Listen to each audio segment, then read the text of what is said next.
Alô, meus amores, um grande abraço. Mais uma vez estamos de volta e nesse vídeo, auxílio emergencial de R$600. Como vai esse valor? Vai ser pago ainda? 150, 250, 375 já está definido. Mas aí, tá tendo aí mais um problema, uma briga aí na justiça, a cobrança de vários governadores, parlamentares, o próprio Supremo se meteu nisso aí, a gente está aguardando qual a decisão que será tomada. Bem, esse imbróglio todo, o próprio ministro Paulo Guedes disse, está sendo pressionado para que reveja essas condições de aumentar o auxílio para R$600 e, se for possível, seria feito essa forma de pagamento retroativo, ou seja, pagar a diferença. Mas para isso acontecer, teria que fazer privatizações, privatizar várias empresas que hoje estão dando prejuízo ao governo federal. Só assim seria possível. E tem mais, depois que foi feita a aprovação, depois que aprovou esses valores de 150, 250, 375 reais a pedido do próprio ministro Paulo Guedes, ele disse que no momento decisivo, onde todo mundo pressiona ele, o presidente Jair Bolsonaro o apoia nas suas decisões. O ministro da Economia comemorou inclusive a aprovação do texto da PEC emergencial pelo Senado, estava presente aí com o Márcio Bittar. Você vai ouvir a comemoração, o que foi dito, enfim. Preste atenção aí quando essa PEC foi aprovada para você entender todo esse imbróglio, todo esse processo. Aí, nos momentos decisivos, quando é necessário, o presidente apoia a decisão do ministro Paulo Guedes. Escuta aí, ele junto com o senador Márcio Bittar, quando foi feita a aprovação dessa PEC emergencial. Escuta aí. Olá, amigos. Acabamos agora a segunda votação de uma PEC fundamental para o país. Graças a Deus prevaleceu o bom senso. Aprovamos uma PEC que, ao mesmo tempo, resolve o problema de brasileiros e brasileiras, pais e mães de família, que continuam precisando do auxílio emergencial. Portanto, demos ao presidente da República, Jair Bolsonaro, o arcabouço legal para que ele possa reeditar o auxílio emergencial, mas, ao mesmo tempo, com responsabilidade fiscal. Os governos não podem continuar na contramão das famílias. Toda família sabe que quando o orçamento aperta, tem que apertar o cinto. O único que faz o contrário são os governos, que vão gastando muito mais do que o que podem, e a sociedade inteira, que não tem nada com isso, acaba pagando a conta. Então aprovamos agora um arcabouço legal, colocando um limite, colocando um freio nessa gastança desenfreada, que só sobe ano a ano, agigantando a máquina pública que está engolindo a sociedade. Então eu vim aqui, fiz questão de eu sair de lá, vir aqui no ministro Paulo Guedes, que eu tenho dito várias vezes, admiro, tenho afinidade total com aquilo que ele representa na política brasileira, e agora já vim aqui com ele para ver a vitória alcançada, nem tão grande quanto nós queríamos, mas ainda assim uma boa vitória, e vim aqui com ele já para ver no que é que eu posso ajudar nos próximos passos. Parabéns, ministro. Conseguimos uma vitória, não foi tão grande quanto nós queríamos, mas foi boa. Hoje eu acho que o Brasil está mais tranquilo com essa vitória. Eu quero agradecer muito o senador Márcio Bittar, relator dessa PEC, que, como ele disse, é um compromisso com a saúde do povo brasileiro e com a responsabilidade também fiscal. Nós temos um compromisso com a saúde e um compromisso também com a economia. O presidente sempre disse que economia e saúde andam juntos e nós temos que respeitar isso. O senador, com muita coragem, defendeu justamente esse compromisso duplo. São crises gêmeas, né? Economia e saúde andando juntos, e então a solução exige compromisso com a saúde dos brasileiros e compromisso também com as gerações futuras. Não podemos ficar empurrando essa conta para frente. Então foi um brilhante trabalho do senador. Eu agradeço ao presidente Bolsonaro, que na hora decisiva, no momento decisivo, ele sempre nos apoia.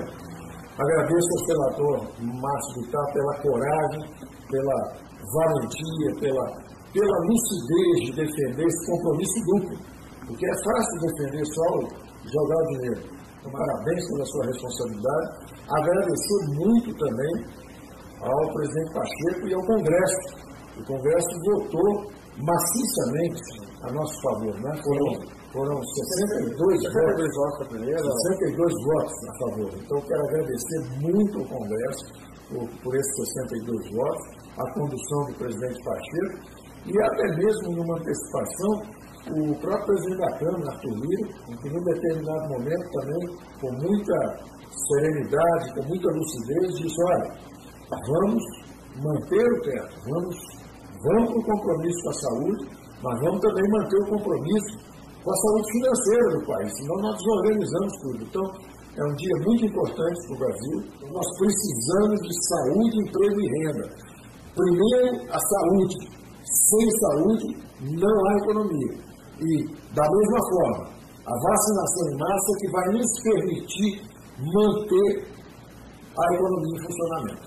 Então, precisamos de saúde, emprego e renda. Essa é a nossa pauta e nós vamos enfrentar esse desafio terrível que nós estamos enfrentando com a mesma coragem, com a mesma determinação e com a mesma cooperação do SEB.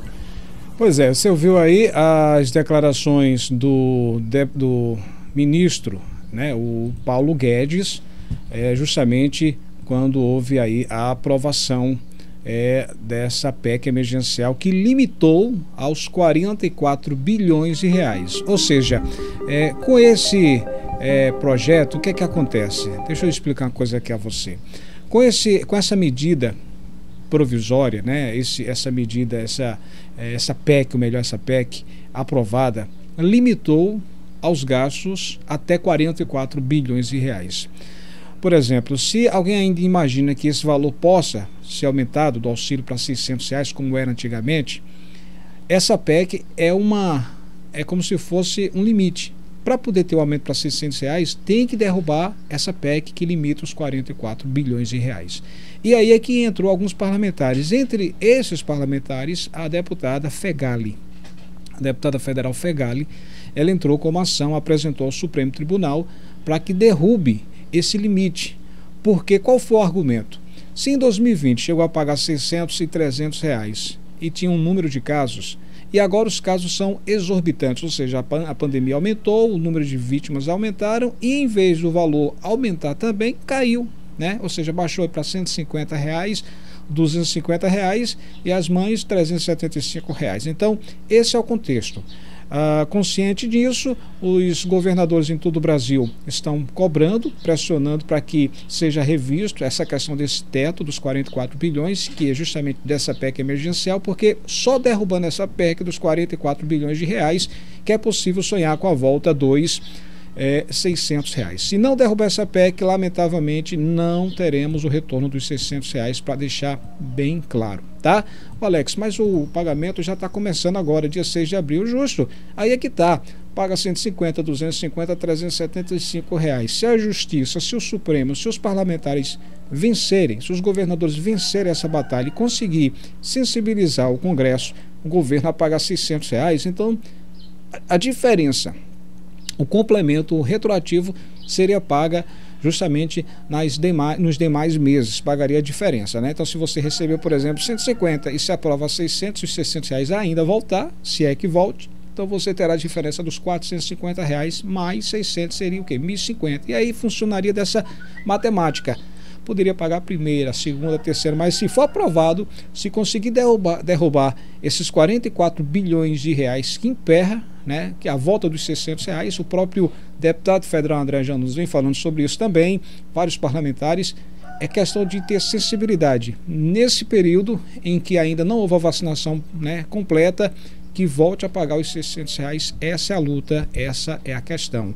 E aí o ministro Paulo Guedes, pressionado, falou, para a gente pagar R$600, é necessário que a gente possa fazer a privatização de várias estatais, de várias empresas que hoje dão prejuízo. Ele deixou bem claro isso durante uma reunião da comissão temporária da Covid-19, na última quinta-feira, dia 25 de março, e falou que o governo só pode aumentar o auxílio emergencial se houver uma onda de privatizações pretendidas pelo ministro desde que chegou ao governo. E aí ele disse, O Estado está financeiramente quebrado, mas cheio de ativos. Vimos que é possível aumentar o valor sim, mas tem que ser em bases sustentáveis. Se aumentar o valor sem, por outro lado, ter as fontes de recursos corretas, traz a superinflação ou a inflação de 2 dígitos, como era antigamente. O resultado final é desemprego em massa e um imposto mais cruel sobre os mais pobres, que a inflação disso falou o ministro neoliberal Paulo Guedes. Em compensação, um senador, fiz um vídeo falando sobre isso, um senador disse que é possível aumentar R$600 se aumentar, aliás, se trazer o ICMS.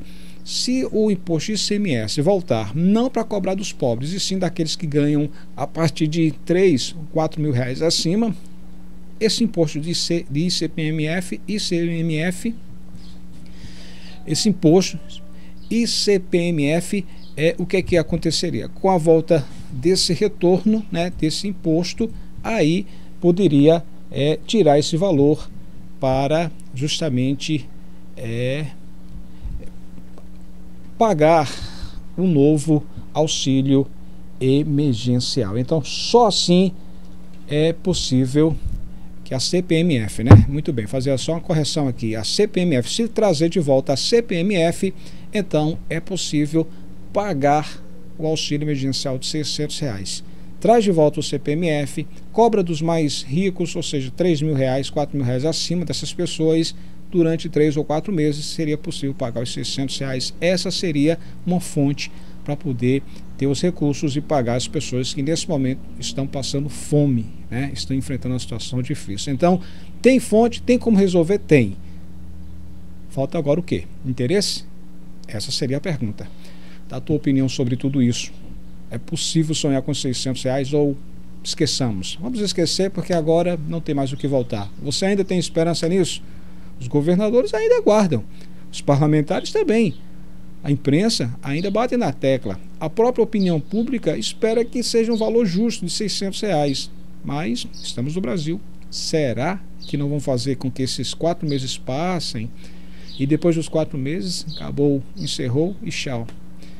Vou deixar com você dar a sua opinião, tá? Eu tô lá no Instagram, lá no blog Alex Silva. Se você quiser estar na minha lista de amigos, terei o maior prazer. Vai lá no Instagram, blog Alex Silva. Não esquece, dá um like, dá um joinha nesse vídeo. É importante você fazer isso. Dá essa moralzinha, você que gosta do nosso trabalho, você que aprecia as nossas informações.